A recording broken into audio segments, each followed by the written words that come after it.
Ce podcast Marie-Claire est rendu possible par le soutien du nouveau parfum Montguerlain Bloom of Rose, un manifeste de la féminité d'aujourd'hui, libre, sensible, assumée, capturée dans un flacon. Une invitation à être soi-même. La chanteuse Calypso Valois est évidemment sensible aux voix. Il faut dire qu'elle a été à bonne école, bercée par celle New Wave de ses parents Élie et Jacquenot et celle angélique de son parrain Étienne Dao. Voilà qui vous pose une femme. Mais son sens le plus développé, celui qui a presque l'ascendant sur son cerveau tant il l'amène par le bout du nez, c'est l'odorat. Quand Calypso Valois m'ouvre la porte de son tout petit studio, qui sent le thé et la lessive, son sourire est doux et sa voix bien plus grave que dans ses disques. Elle fait chauffer de l'eau et je patiente dans sa cuisine comme Vernon Subutex dans la série de Canal+. Elle raconte déjà tellement de choses que je dois lui demander d'en garder un peu pour l'enregistrement. J'appuie vite sur record et lui tend le micro. Je suis Clarence Edgar Rosa et ceci est le 6e épisode d'Effervescence. Il y a des gens, je les sens malgré moi, je veux dire, je les renifle pas. Par exemple, on se fait la bise ou même parfois on se salue, et je sens une odeur et je sens que c'est, je sais pas, qu'il y a une compatibilité, je saurais pas l'expliquer, c'est très bizarre. Ou à l'inverse, par exemple, il y a des personnes que je peux trouver séduisantes et puis leur odeur, je sentirais que ce n'est pas compatible. Calypso Valois est comme dirigée par son odorat. C'est une boussole qui lui indique où aller et quoi fuir. C'est presque animal. J'ai un odorat anormalement développé, donc je sens tout, notamment les mauvaises odeurs. Et en plus, j'ai un rapport hyper... je sais pas comment dire. Il y a plein d'odeurs qui me dégoûtent, notamment des odeurs de gens. Non pas qu'ils sentent mauvais, pas du tout, mais juste leur odeur. Elle m'oppresse ou vraiment je peux pas être à proximité de ces personnes, c'est très particulier. Et même quand je suis dans le métro ou quoi, je sens des odeurs, même des gens qui sont pas vraiment très proches de moi et ça m'oppresse. Enfin, c'est assez, c'est vraiment, je pense, un truc de phéromone. Enfin, il y a quelque chose où vraiment il y a je sens leur intimité. Je sais pas comment dire, c'est très oppressant.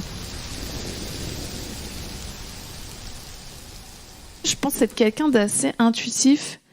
Et je pense que l'intuition, elle passe pas mal par les sens aussi.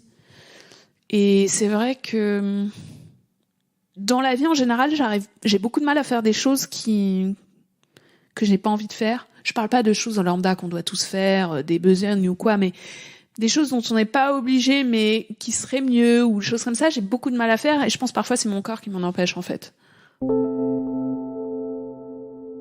Il y a une odeur qu'elle cherche depuis des années. Une odeur qui la transporte en 2 secondes dans un souvenir d'enfance et sur laquelle elle n'a toujours pas réussi à mettre un nom. Il y a une plante dont je n'ai toujours pas trouvé le nom, que j'ai senti en Sicile quand j'étais enfant et quand je suis retournée adulte, un jour j'étais dehors, j'ai fait « Oh mon Dieu, il y a la plante !» Et en fait, j'ai trouvé la plante, j'ai localisé la plante et je suis allée demander à tous les gens qui habitaient là-bas « Quelle est cette plante ?» Alors ils me disaient tous des trucs différents en italien en plus, donc je comprenais pas. Et donc j'ai toujours pas trouvé quel était le nom de cette plante. Il faudrait que j'en ramène et que je fasse expertiser par je ne sais pas qui. Et un jour j'étais en Corse et tout à coup j'ai senti l'odeur. Et j'étais avec un ami, je lui dis oh il y a la plante. Et, mais qu'est-ce qu'elle raconte? Et vraiment c'était même pas juste à côté, c'était un peu plus loin. Et du coup je fais c'est ça, c'est la même qu'en Sicile. Et il m'a dit oh là là, je sais pas comment t'as senti ça. Et je sais pas, cette odeur, elle est incroyable. C'est vraiment ma Madeleine de Proust, quoi. Enfin, quand je l'ai ressentie adulte, ça m'a vraiment projeté à la seule fois où enfant j'avais été en Sicile quand j'avais, je crois, 6 ans. Tout de suite, j'ai reconnu le truc. C'était très bizarre. C'est quelque chose d'un peu, un peu poivré, un très très vert, ça fait penser à un cactus, mais c'est pas une odeur de cactus. Enfin, je sais pas, c'est très. Mais je continue l'enquête. Un jour, je trouverai quelle est cette plante. Et je vous le dirai. Et son odeur à elle, une odeur de mec, elle me dit en souriant. Toute ma vie, j'ai voulu être un homme depuis que je suis enfant. Et voilà, bon, après, je ne suis pas un homme. Donc, avec les années, on finit par accepter qu'on n'est pas un homme. Et en termes d'odeur, c'est marrant parce qu'une fois, il y a une amie qui m'a fait un compliment. Moi, je trouve que c'est un compliment. Et elle m'a dit « Oh, tu sens bon, tu sens l'homme qui sent bon. » J'ai un ami musicien une fois qui m'a dit mais moi j'aimerais trop être une femme, c'est trop bien, vous les femmes vous êtes des chats et nous on est un peu des chiens quoi. Et je lui dis c'est marrant que tu dis ça, moi j'ai toujours eu l'impression d'être un chien. peut-être, enfin je parle pas extérieurement, mais dans ma tête un peu bébête comme un chien, quoi. Genre on te donne un sucre, t'es content, on te tape, tu t'aboies, enfin voilà, enfin il y a un côté un peu plus, je sais pas comment dire, binaire, et moi je me sens plus comme ça. Pourtant, il y a une image qui l'a marquée et qui a participé à créer chez elle une fascination pour les attributs de la féminité. Son œil de petite fille se souvient de sa mère et de ses rituels de beauté. Surtout que, vu que je la voyais pas très souvent, quand elle était là, j'étais un peu collée. Et quand elle se préparait pour sortir ou pour aller travailler ou quoi ou qu'est-ce, je la regardais se préparer. Je me souviens de la voir mettant son mascara et je regardais comme ça en me disant « Oh, un jour, peut-être je vais faire ça aussi. » Vraiment, ce geste de mettre le mascara, c'était très... ouais, je sais pas, j'étais assez fascinée. J'étais assez fascinée par les attributs de la féminité en général, le vernis à ongles. Je regardais tous les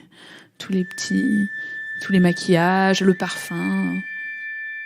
J'ai toujours été assez sensible à cette imagerie, enfin les pin-up, etc. Chez moi, il y avait plein de livres sur des pin-up. J'avais même des cartes, je sais pas d'où elles sortaient, très années 50, avec des cartes avec des dessins de pin-up. Et j'adorais, j'en avais plein et je les regardais. Enfin, je sais pas, j'étais très...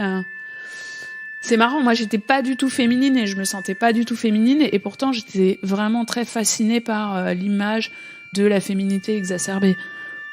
Ce qui fait frissonner Calypso Valois, ce sont des sons graves, beaucoup plus graves que sa voix à elle. Je pense que mon instrument préféré, si je dois en choisir un, c'est le violoncelle. Et c'est marrant parce que je disais ça à un ami il y a pas longtemps, musicien, et il m'a dit le violoncelle c'est l'instrument qui est apparemment il m'a dit la sonorité la plus proche de la voix humaine ou quelque chose comme ça. Et pareil, le violoncelle, ça rappelle une voix très grave, très très basse, très... Ouais, j'adore cet instrument. Si je pouvais jouer d'un instrument, autre que ce que je fais déjà, on va dire, j'aimerais vraiment pouvoir jouer du violoncelle. J'aime beaucoup les voix graves, probablement parce que moi, elle n'est pas très grave. Je sais pas, j'adore les voix hyper graves, genre comme la voix de Dany ou... sa voix est très grave et peut faire penser à une voix masculine et pourtant je la trouve très féminine. Je pense que c'est sa façon de parler, ce qu'elle dit. Parce que oui, la voix en elle-même, c'est vrai, est tellement grave, parfois peut faire penser à une voix d'homme, mais c'est ça qui est, je sais pas, je trouve ça beau, ou certains hommes qui chantent, même s'ils chantent pas forcément aigus, parfois on se dit « Ah tiens, on dirait une voix de femme ». Oui, je trouve ça beau, les voix qui laissent un trouble... Quant à l'identité des personnes, on ne sait pas si c'est un homme ou une femme.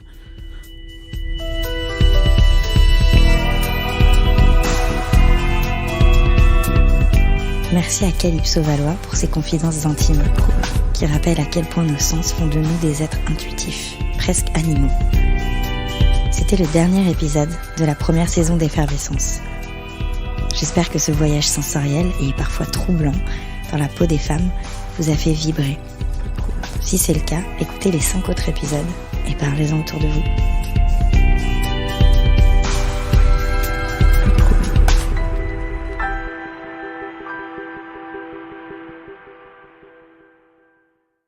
Découvrez Olfaplay, la toute nouvelle plateforme 100% audio inspirée par Guerlain, où les souvenirs de senteurs s'écoutent et se racontent.